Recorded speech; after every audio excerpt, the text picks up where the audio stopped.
Northern Ireland is full of contradictions. Some of the most beautiful scenery in the world,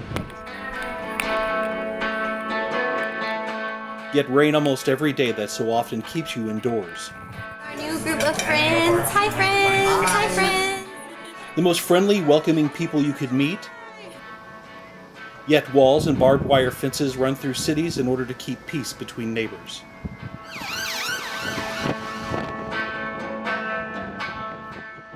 When I think about Belfast, I think of political murals and barbed wire. It was shocking how much barbed wire was everywhere. But I also think about the positive energy and the optimism that's come out of peace. And I think about my students and how changed they were by their experiences in Northern Ireland. Hanover College professor Elizabeth Winters took 10 students to Northern Ireland to talk with participants in a program that works to create reconciliation and understanding within communities.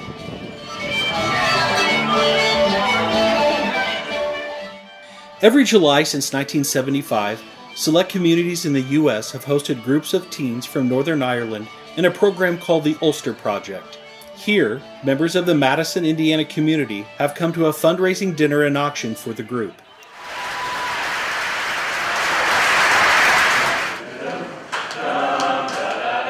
The Ulster Project teens first came to the U.S. as a break from the Troubles, when Northern Ireland was ripping itself apart with violence between Catholics and Protestants. These days, the teens come to build understanding, peace, and reconciliation within their communities.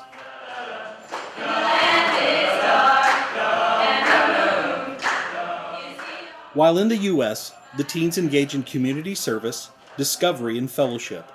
The group is half Protestant and half Catholic, and every Irish teen is paired with an American who can hardly conceive of religion being a barrier to friendship.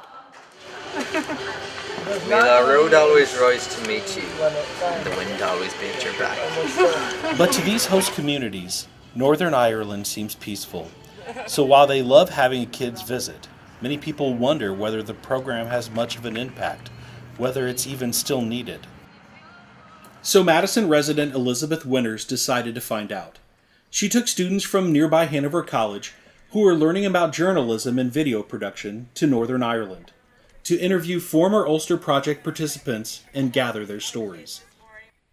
Before we started talking about Northern Ireland, I knew nothing. I kind of honestly thought it was just Ireland, and I didn't know there was a Northern Ireland and a Republic of Ireland. My parents had told me that there were some violence and conflict going on there, but I wasn't really sure what was causing it, and they said it was kind of dangerous.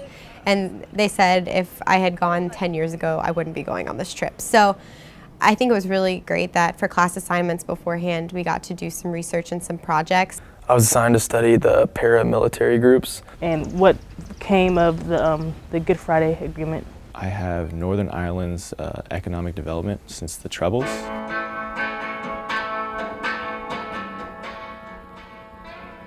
The group of Hanover students researched the history of Northern Ireland, the battles for independence and civil rights, its murals. One work by the Irish political muralist The Bogside Artist was created on Hanover, Indiana's campus and hangs in the school's library. It's dramatic, but what reality exists?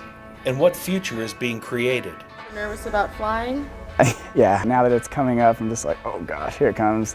The furthest I've ever traveled is Nebraska. Hello! I live in the country! We'll make the land in like 7 minutes. So pretty. This looks exactly how I pictured it would. Yeah? Oh yeah, no doubt. I survived my first trip on an airplane. Before beginning the interviews, some touring orients the class to Northern Ireland's history and culture. An early stop is Devonish Island. Okay. Keep going. Okay.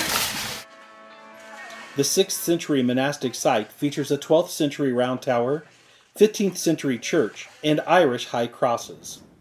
The ruins help illustrate the important role Ireland played in maintaining and spreading Christianity in the Western world. The group is traveling in Northern Ireland to learn about the Ulster Project, and its heart is faith. faith and friendship. Lasting friendships that can bridge religious and political differences. Think about all the monks who worshipped here for all those centuries. But as with many things in Northern Ireland, even a trip to a historical site is marked with political messages. The boat that takes the group to the historical Irish Catholic site bears the British flag, which in Northern Ireland shows Protestant allegiance. The root of the conflict is political. Religious differences are just an easy way to mark the other side. Catholics tend to favor a combined nation of Ireland, Protestants to stay with England, Wales, and Scotland in the United Kingdom. Before we left for Ireland, right before, I just thought that it was more of like ours. It was a bigotry type thing where the Protestants just saw Catholics as different than them and repressed them because of that. But no, it was this whole political movement, and the Catholics wanted to be completely separate. It was just a lot deeper than what I assumed. The conflict with England goes back through 800 centuries of invasion, settlement, and struggles. Historical sites in Northern Ireland's town of Enniskillen continue the history lesson. Enniskillen Castle, built by the Irish Maguires and used in fighting against English rule, later became a British fort. Portora Castle, built for security as the Ulster plantation brought in thousands of Protestants to settle Northern Ireland. And stately Castle Cool, its impressive grandeur tells of an earl who spared no expense, as he outfitted a home fit to entertain an English king. Because the plantation of Ulster established English and Scottish citizens in Northern Ireland, that really put a strong unionist concentration in the Ulster counties in Northern Ireland. You could really see that the plantation did have a lasting effect even today. The group's first interviews in Enniskillen are with teens from the Ulster Project. The groups are always half Protestant, half Catholic. For many Ulster Project teens, this is the first opportunity to socialize with kids from the other side. Out of, I believe, 9 schools that were in that town, only one was not segregated by religious backgrounds.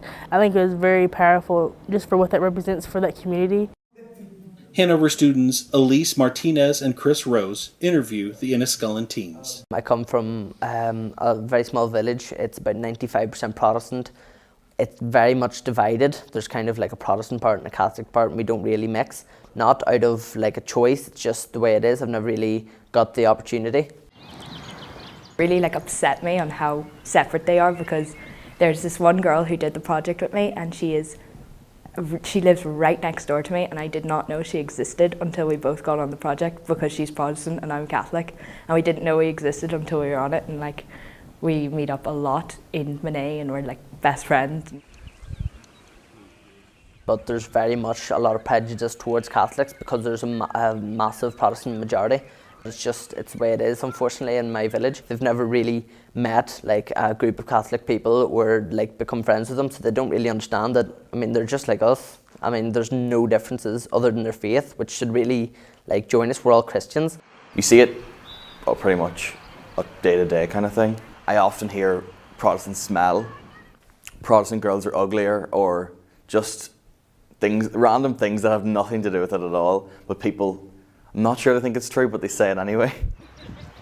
My neighbours were playing Gaelic football, which would be considered quite a Catholic sport, so me and my sister went and played, and relatives were why are you playing that? It's a Catholic sport, and they were sort of told don't do that again.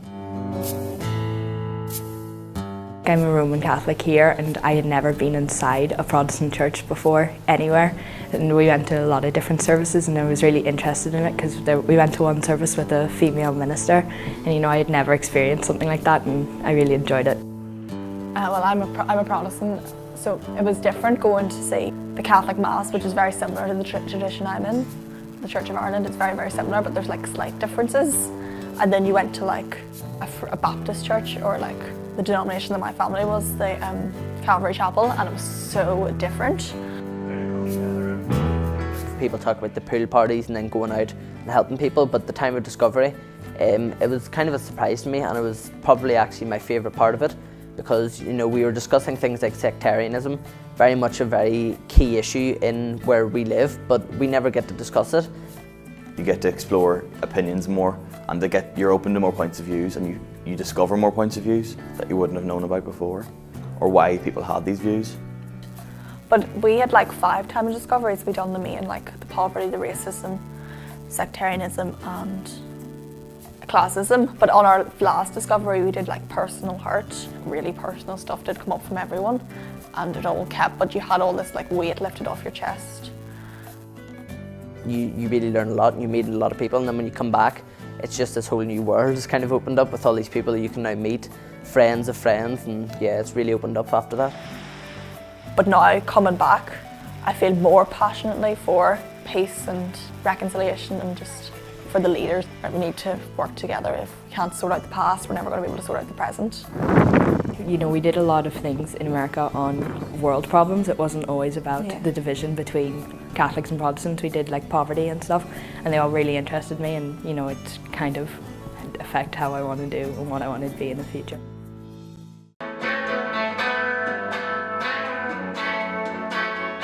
As with all Ulster Project communities, Enniskillen was chosen to participate in the program because it was the site of horrific violence during the Troubles.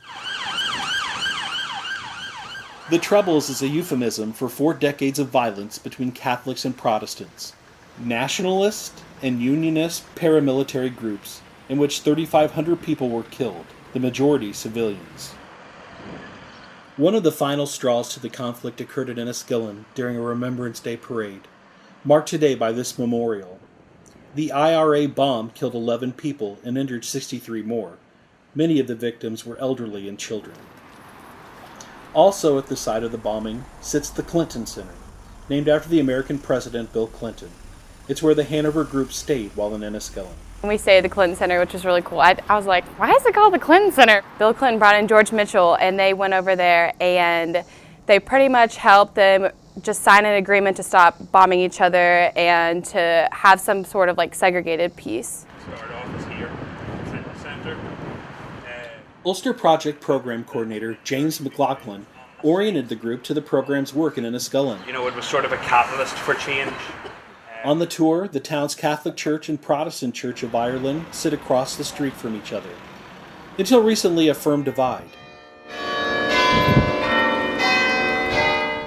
So this is the historic walk that happened. But in 2012, Queen Elizabeth made a remarkable visit. She began church service at the Protestant Church and finished the morning across the street attending her first Catholic Mass. And I think differences do enrich us. For the American students, many who grew up attending other churches with their friends, they couldn't comprehend how groundbreaking and symbolic this gesture was. They live in the same town and you can't know them, or you just don't know them, and it's just what you've been taught and just how society is, and that just baffles me. As their tour guide, McLaughlin understood the American difficulty in comprehending this divide. Before coming to the U.S. as an Ulster Project youth in 2001, he had little contact with Protestants himself. Now he's seen the difference the program has made in his own life and community. Hanover student Carly McKay produced his interview. Enniskillen's always been lucky. After the Enniskillen bombing in 1987, there were a lot of leaders in the community who stepped up and said that atrocious event wouldn't divide the community. In the years preceding my trip to America on the Ulster Project, you know, the Good Friday Agreement had been signed, so we were in a lot better position than we were back in the 70s and early 80s. But there was still that sort of threat and that undercurrent, which still remains today to a certain extent, that it mightn't take much for us to be dragged back to the dark old days of the Troubles. The organisation, when it was founded, was sponsored by the main 4 churches, so the Catholic Church, the Church of Ireland, the Methodist Church and the Presbyterian Church. And throughout the Ulster Project's life, the churches had a really big input. In Enniskillen, all our clergy are supportive of us. When I came back from Madison in 2001, I always promised myself that I'd become a leader again when I was first able to. It's really made me want to strive and work towards there being better community relations in Northern Ireland, and to provide teenagers with opportunities to socially interact and get to know each other on a cross-community basis. The plan is to build on those relationships. The Ulster Project teenagers are bringing their peers into their friendship group that they formed on the project, and therefore there's loads more cross-community contacts and stuff being made, which is really cool to see. Everybody in Ulster Project is voluntary. There are no paid people on Ulster Project in Northern Ireland.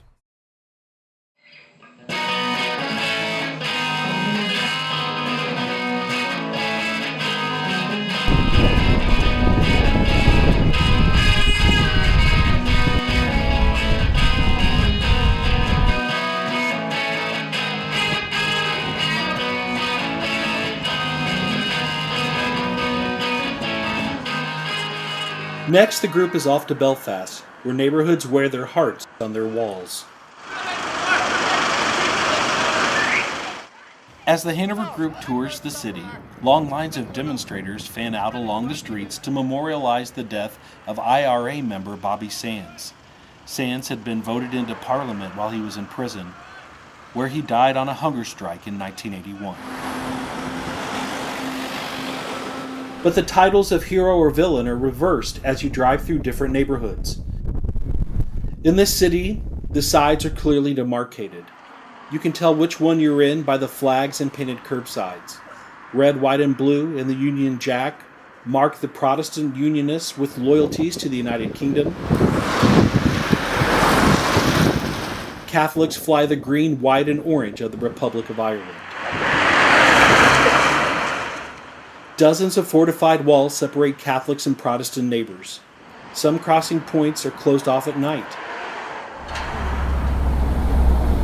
It says the best way to destroy your enemy is to make them your friend. The barriers are called peace walls. Seems ironic, but in the dark days of the Troubles, paramilitary groups burned entire neighborhoods, firebombed schools, erased safe spaces in public and private spheres. As each side sunk to new lows in terror and retribution, they gave license for the other to do the same.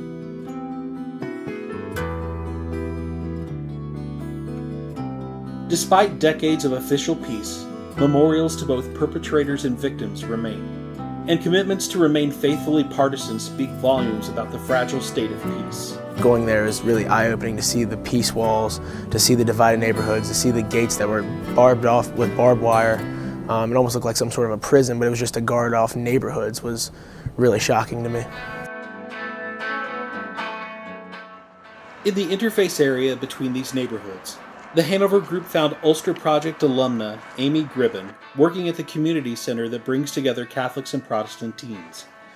This interview was conducted by Hanover student Katie Bedsole. I came here on my final year university placement just because I'm so drawn to conflict transformation and wanting to work in interfaith settings. So I work with young people from the Woodvale and Shankill area and then Springfield and Clonard area, so that's a mix of loyalist, unionist, Protestant, Catholic, nationalist, Republican, and really Forspring's vision is of a diverse and peaceful society.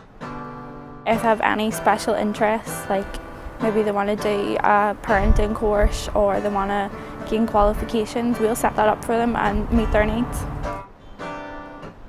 We go out every night of the week to engage with young people at street level, so it's meeting them in their own areas that they're comfortable in. It could be a park or just the street corner. We tell them about the centre, we tell them about programmes going on and invite them in. Some are very reluctant because it is on an interfaith setting.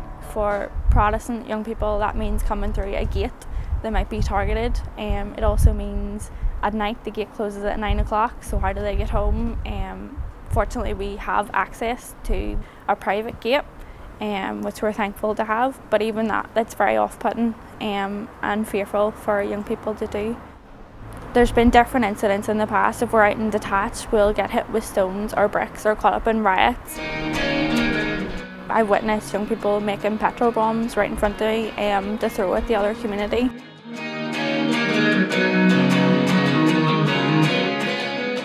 Young people are really hyped up on what are you? Are you a Catholic or a Protestant? Because I'm not going to talk to you if you're the one I don't like. So that's hard to overcome. But from my experience, it's been the communities and the adults that are the problem.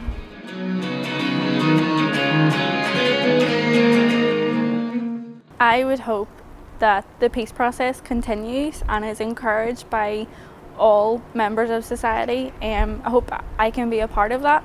I hope that the experiences I've had through the Ulster Project and through working situations and learning experiences, that I can help young people discover that and explore issues, and not just say, oh, I'm from this community so I have to think that they can go out and challenge different attitudes and beliefs. I did not expect it to be like a 30-foot tall wall with barbed wire at the top and watchtowers, and that made me realize that these issues are still very much happening. While it can be disheartening that towering walls and barbed wire keep communities divided, it becomes tradition that people eager for reconciliation write their name on the walls amid messages of hope. Hope that one day the walls will be unnecessary and taken down. The crazy thing to me was that every time they talked about the walls, they were talking about how they were trying to keep children and teenagers from throwing rocks at each other. It was very emotional, and it's kind of funny because there's so much vibrant color on the wall, and there's, you know, a lot of things like love first and all these wonderful things on the wall. And just to think that my name is going to be on that wall as it gets torn down is just, it's just a great feeling, and I can't wait for that day that actually does get torn down. But although the government aims to take the walls down by 2023, and a few have been removed, there are more walls and higher walls since the Good Friday Peace Agreement. Polls show that most people feel safer with them and want them to remain. They know a lot about the history of other countries as well. They have so much knowledge on their own background, their own history, and where they want to go in the future, and how that interconnects to other parts of the world globally. When we were in Belfast, another great mural that stuck out to me was a giant one painted of Nelson Mandela, and I think they kind of look at him as a role model. And I've seen them do the same things, like with Bobby Sands, where he was in prison and they actually voted him in. On the Catholic nationalist side of the fence, the predominantly Protestant police force for years has been seen as the enemy. When citizens don't trust the police, it's difficult to maintain order. And although they've been trying to recruit more Catholic police officers for a decade, building trust is a slow process. The Hanover group found the heavy fortifications around the police stations to be shocking. Yet when Hanover student Brent Weston interviewed Protestant police officer Heather Hagens, who works in primarily Catholic neighborhoods, he found commitment and optimism. I always wanted to be a policewoman.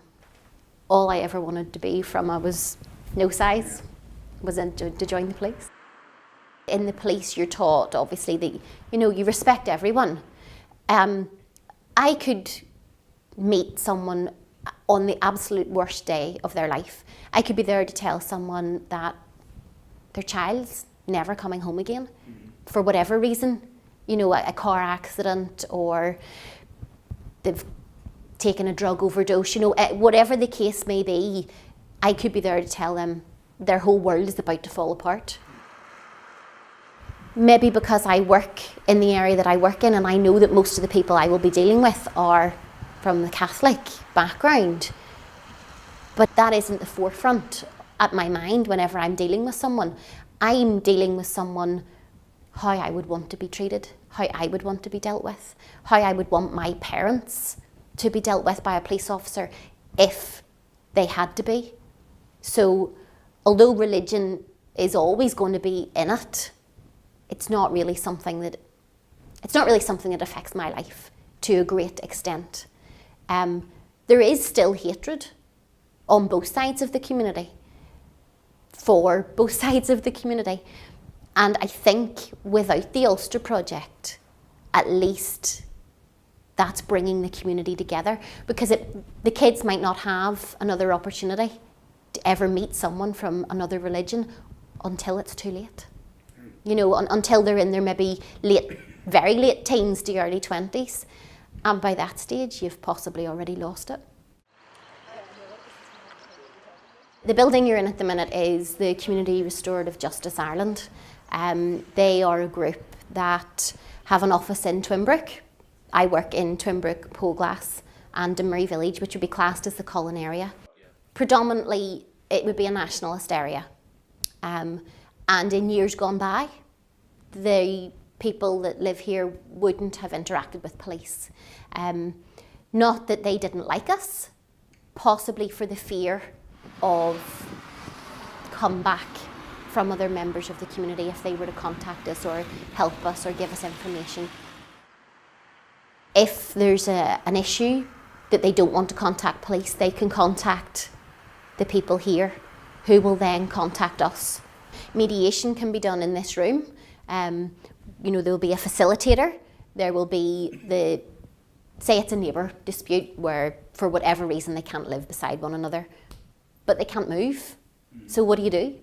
You have to live there, you have to work it out. So they'll be brought in, there'll be a facilitator that'll go through, will sort of chair the meeting type thing, and each person will get to be able to put their side of the story across, and then hopefully at the end of it come to a satisfactory conclusion that everybody can live with. From peaceful suburbs to the lively university district and the city's cosmopolitan downtown, much of Belfast has moved beyond its troubled past. I like how they do this. They should give you info about what's right in front of you. But in large pockets, neighborhoods hold on to loyalties, and the memorials blur the lines between honoring those who died and preserving, even provoking resentment. They really are moving forward. There's for peace and reconciliation throughout Northern Ireland. But I do think they think about it every day because, they don't have a choice. There's murals everywhere. There's no doubt many wounds have not yet healed over, whether unionist or nationalist. On Bombay Street, the Hanover group sees a plaque marking the home of a teenager executed for killing a police officer. The next day, they see where the hangings took place. At the Crumlin Road Jail, the Hanover students walk in the footsteps of the men who fought violently for both sides. Scary. Well, I actually did some research on the Crumlin Road Jail before we went, so I was already interested in it. I knew that the initial hunger strikes that started a bunch of the troubles that were going on started there in 1972. Nice. The tour starts off as a novelty, some fun. Pretty bad. But the jail is a somber, haunting place. From the cells to the execution chamber to the unmarked graves, the visit made research into Irish history a little too real. I had a particularly hard time in the jail because even though there were criminals who were housed in this establishment, there was also political prisoners. And to just hear about all the suffering that had gone on there for so long and all the struggles. The histories of Ireland and America are so interconnected. And then here, even in the prison among inmates, you see this dream of America. I think one redeeming quality was that a lot of the current political leaders in Northern Ireland, which really surprised me, actually were at this jail at some point during their lives. One jail display shows a book written by a unionist leader when he was a prisoner there. His Sinn Féin rival also had been imprisoned at the jail. But by 2007, the two men became First Minister and Deputy First Minister in the new executive government that shared authority. The next day we went to the seat of government at Stormont Castle, and you saw how closely these former enemies had to work together. Literally, their offices were next door, and there were pictures of them very friendly working together on the walls. It was remarkable. On the grounds next to the Parliament building, Stormont Castle houses Northern Ireland's executive branch of government. There, in order to maintain peace, the top two political parties share governance and alternate as First and Deputy First Minister. At Stormont, the Hanover group interviewed Ulster Project alumnus Gavin Robinson, who was elected Lord Mayor of Belfast when he was just 27 years old. Shortly into Robinson's term as mayor, the city faced a crisis that made international headlines when the city council voted to limit the number of days the British flag would fly in front of City Hall. Street protests against the flag's removal escalated into riots, attacks on homes, and death threats.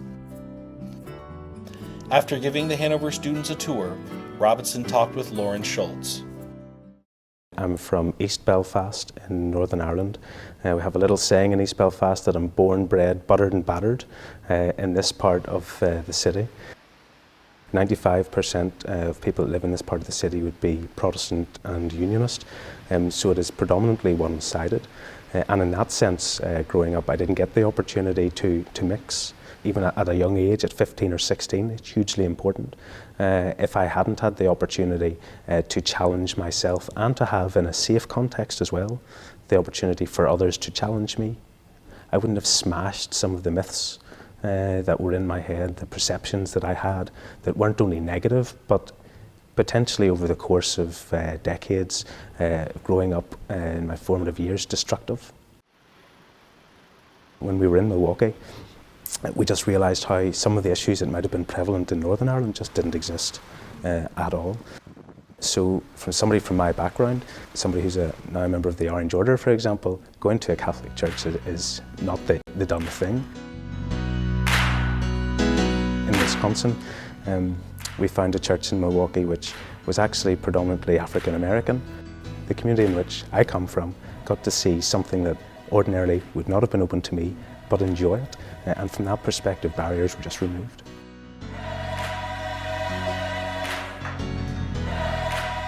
And I guess that was incredibly helpful in that path towards politics. I wanted to make sure I was not only doing the right thing as a civic leader, but I wanted to be seen to go the extra mile. So I wanted to engage with people where ordinarily the people of Belfast would have expected me to have found an excuse to have been doing something else.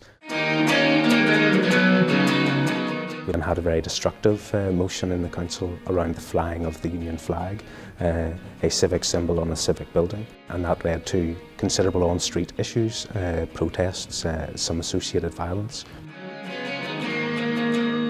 And one thing I wanted to make sure, particularly in the issue of the flag, and particularly because I come from a representative perspective, from a unionist perspective, in the south and east of the city, quite a hardline unionist area where it would have been easy for me to talk from that perspective, and in fact many of those that vote for me encouraged me to talk from that perspective.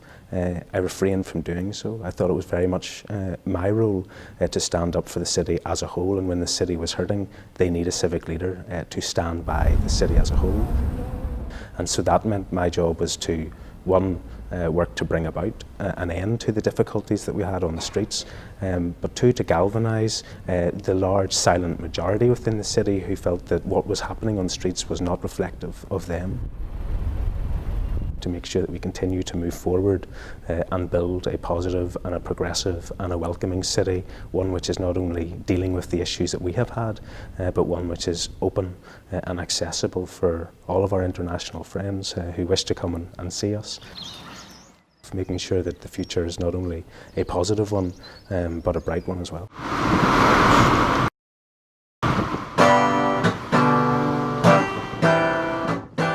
Peace in Northern Ireland has brought tourism, investment, and optimism.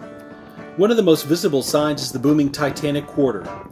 Apartment buildings, new industry, sports and entertainment venues, even the movie studios that produce the mega blockbusters like the Game of Thrones. The jewel in this development is the multimedia tourism draw of the Titanic experience. Interactive exhibits take visitors back in time through the shipbuilding process and life on board from first to third class. Visitors browse artifacts from the disaster itself and the ship's underwater discovery. The ship told him to watch out for ice, and that Titanic captain told him to shut up, he's jamming a signal. We're currently standing here, which is the old Hanover headquarters building.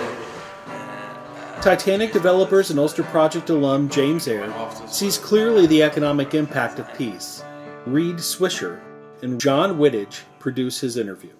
Reconciliation is fundamental. It's the stability of Northern Ireland that paves the way to allowing large multinationals to come in. I believe they will not establish headquarter presence or large presence in Northern Ireland when there's instability or problems here.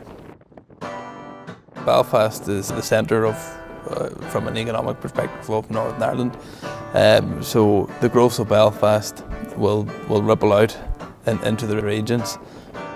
Titanic Quarter is very much part of the development of Belfast going forward, and I think something like 1/5 of Citigroup's daily transactions go through the building at the bottom of this road, which total about 500 billion a day. Currently HBO are worth probably 25 million a year of inward investment to Belfast. Titanic Belfast is the primary visitor attraction currently in Titanic Quarter, which was built and completed for the centenary of the sinking of Titanic. But you have now opened last year, adjacent to Titanic, the Nomadic, which was Titanic's first class tender. On top of that, just behind us here in Titanic Belfast, you have the two slipways, which are where the Titanic and the Olympic were actually built. And we now use that for holding large events. So we've had MTV music events on site. We've actually created a whole new dynamic for Belfast out of these historical areas. I think it's interesting when you start to study the Protestant Catholic divide and you start to look at cities across the globe. There are other, whether it's religions or colours or different things that actually start to create divide. And really it's the Protestant Catholic thing that divides in Northern Ireland. But it's not a problem that is purely in Northern Ireland. I think it's a global problem, but it's dressed in different ways.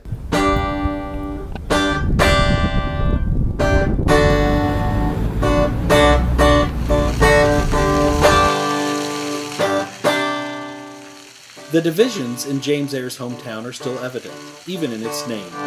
The Hanover Group's next stop is a city called Londonderry by Protestants, Derry to Catholics. Now sometimes called Stroke City because people use both names in order to avoid offending anyone. Derry, Stroke, Londonderry.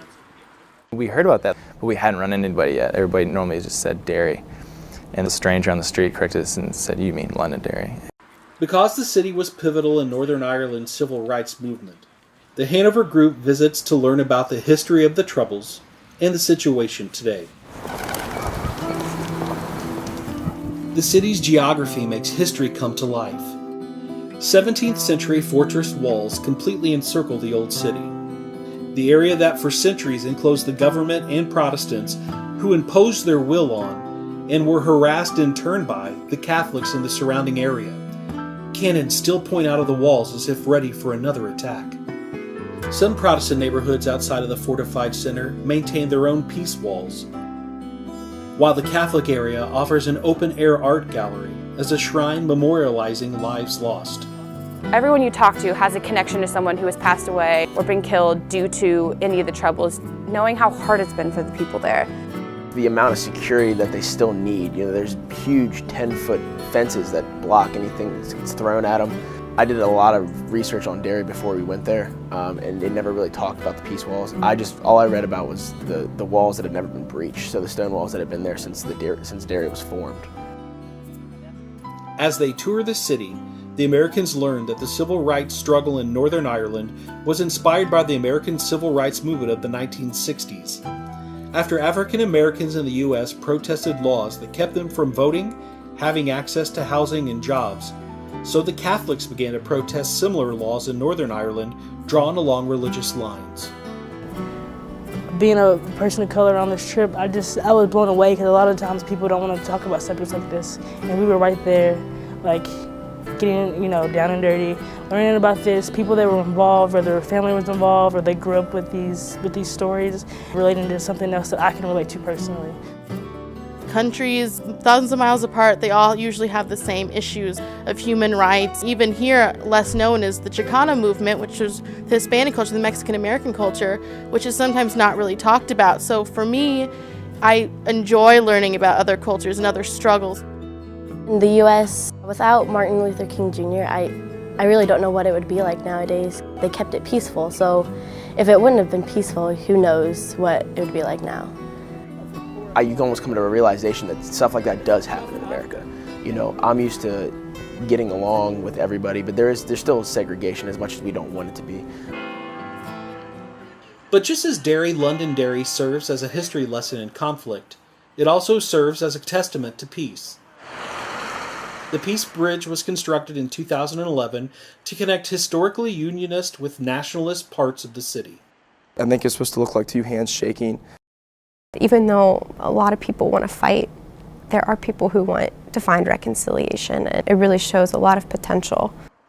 And from fortified walls to its murals, the visual legacy of conflict has made Derry, Londonderry, a tourism draw, as has its surrounding landscape.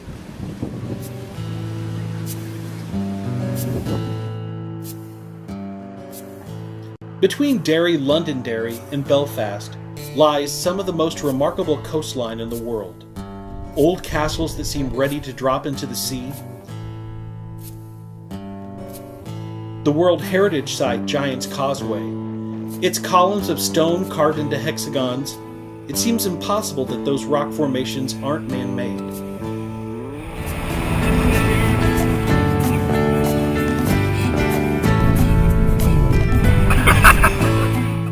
And to walk along the rocks is to feel the presence of something greater than yourself.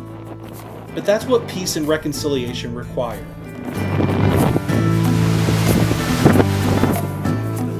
People have great loyalty. In one of the Hanover Group's final interviews, they talk with the man who coordinates Ulster Project activities in Northern Ireland. Father John Forsyth meets the Hanover College group at Clonard Monastery. Although located in a strong nationalist area, peace and reconciliation have become central to the church mission. Father John was interviewed by Hanover student Savannah Walford. He has been working with the Ulster Project for almost 40 years. I'm overwhelmed with the goodness of the Ulster Project and the generosity of it and the commitment of the American people to it. In Northern Ireland, we would be troubled with many years by perceptions and bigotry, and people rely on what they're told. And that's the worst form of education. To believe something because somebody told you. To believe something because you've experienced yourself and you've analysed it and come to this perception, making your own truth, that's a far better form of education.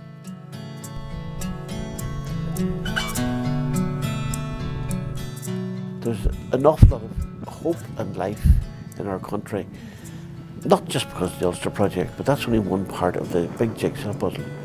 There's more things we have to do to work together to bring better education, bring better health, bring more employment into our country, rather than just being a tourist trap for people who want to see how people live in conflict, you know. And we want to rise beyond that. In a recent census here, are you British, are you Irish? A lot of people say, well, we're Northern Ireland. And that's people wanting to work together.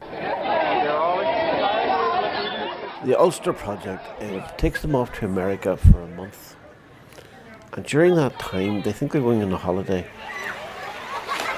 They come back with a confidence that never leaves them. Just call on me, brother, when you need a hand. We all need somebody to lean on. And I have seen hundreds and hundreds of young people totally changed by what the Ulster Project does for them. It's not just 62 teenagers making friends with each other. It's those 62 teenagers, and each one of those has a wider family of about 30. So you have literally thousands of people can be affected by the Ulster Project. When they're there, they learn very quickly America is not all 2 cars in a swimming pool. They work in service project, maybe downtown helping the homeless. Once a week they have a very serious retreat lasting 3 or 4 hours where they face into issues like sectarianism in Northern Ireland, yeah, but racism in America as well. And learn and really put into action that we are all God's children. And other things in America, even developing now attitudes towards people of a Muslim background and dismantling prejudice wherever they find it.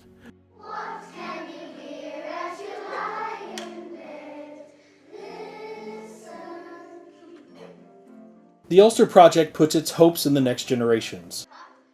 The principal of this elementary school participated in the very first Ulster Project trip to America in 1975.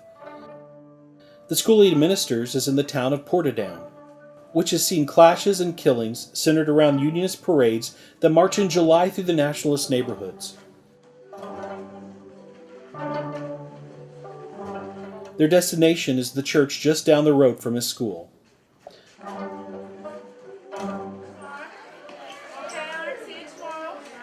But Principal Mario Gribben has committed to fostering the Ulster Project and its ideals in both his community and beyond. He was interviewed by Hanover student Autry Graham. In 1975, getting an opportunity to go to America was, I suppose, equivalent to getting an opportunity to go into outer space. It was, like a million miles away. We went to Connecticut, Manchester, Connecticut, and we were there for 8 weeks, and it was the summer of a lifetime. There was a lot of turns I took in 1975, 76, 77 that I could directly attribute to my experience in the Ulster Project. So the talk of the Ulster Project being character forming is actually real. And in the early 1990s in Portadown was quite a traumatic time, because there was things that were happening in this town that were hitting the news all over the world. Part of the road with this school is actually cited. Garvaghey Road is almost now synonymous with sectarian conflict, and it's with the whole marching, the parading issues and things like that. And at the same time, this school, we were working away on building good cross-community links, building good links and good relationships with our Protestant neighbours. And that still continues today. This morning I met with 2 other principals from 2 neighbouring Protestant schools who are not only would I call them colleagues, they're also friends. I suppose as an adult, sometimes in one sense we live in the past. A few years ago when my daughter was at university and she was going on placement and she was going to work in a youth centre in a predominantly Protestant loyalist area of Portadown, and I was absolutely appalled. I couldn't believe that she was going to be safe there, that she would take that risk. And both myself and my wife were advising her against it. No, have you thought about this? Have you thought this through? And she went along and she did her, I think it was an 8-week placement in this youth centre. And she got on fabulously with all the young people. And one of the things she had to do one evening was do a community map. And she walked around this loyalist housing estate with all the young people, and they were showing her the different areas that they sort of frequented. And she was asking them questions about the graffiti on the walls and things like that. And there was a lot of graffiti would have been particularly offensive to Catholics, and there was one piece of graffiti which was KAT, which stands for Kill All Tags, and Catholics would be known as tags. And my daughter said to the young people, and these were like teenagers, 16, 17 years old, you do realise I'm a Catholic? And they said, I know, but you're different. You're different. So it was amazing. I actually learned a lot from that. And she came back and told me, said, look, those young people are just exactly the same as our young people. They're just exactly the same as the young people in this side of Portadown. And in fact, in many respects, they're poorer in that they don't have the same opportunities and they don't have the same aspirations. So, I learned that even as an adult, I was still living with some of my fears and my prejudices. And the young people now are much more open. The Irish are brilliant because we have very, very long memories. We talk on things about things that happened centuries ago as if it were yesterday. So, to affect real, meaningful change is going to take a long time. And in this primary school, if I want to make something better, if I want to raise standards for our primary 7s, I need to work right down here at primary 1 level. That's where you begin. And in 7 years' time, you might see a difference.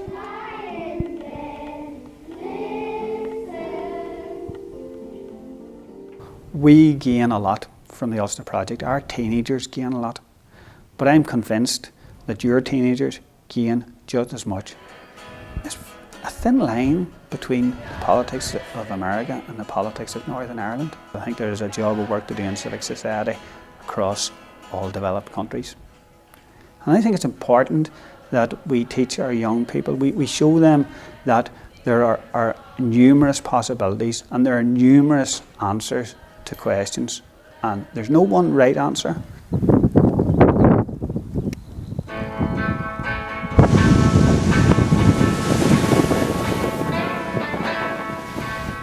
jeez. Yeah, read maybe a little more. Scary now? Among the sites the Hanover group visited in Northern Ireland, Cricker Reed Bridge hangs almost 100 feet above the crashing waves and rocks. I'm so scared right now. Oh, great. Crossing it seems to be a metaphor for Northern Ireland's peace and reconciliation. Oh my gosh, you look down, it's the worst. It seems precarious, but the view is amazing.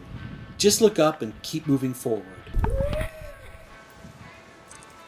I think it was amazing. The people there were tremendously generous. The Hanover group heard stories of changed lives, hope and progress, from leaders in a government that must work together, and educators and social workers who are raising a new generation. Development that spurs economic growth in a region that's no longer dangerous for investment. Groups like the Ulster Project bring together teens who no longer see each other as the other side, but as close friends. It's not just peace, it's not just reconciliation, it's both of them together. Dramatic landscapes draw in flocks of tourists who find Northern Ireland to be not only safe, but breathtaking. Going to Northern Ireland makes me appreciate my town's role in the Ulster Project even more. As the Hanover students venture across the narrow bridge, the weather alternates between brilliant sunshine and pouring rain. Always bring a raincoat. On the other side, the view is spectacular.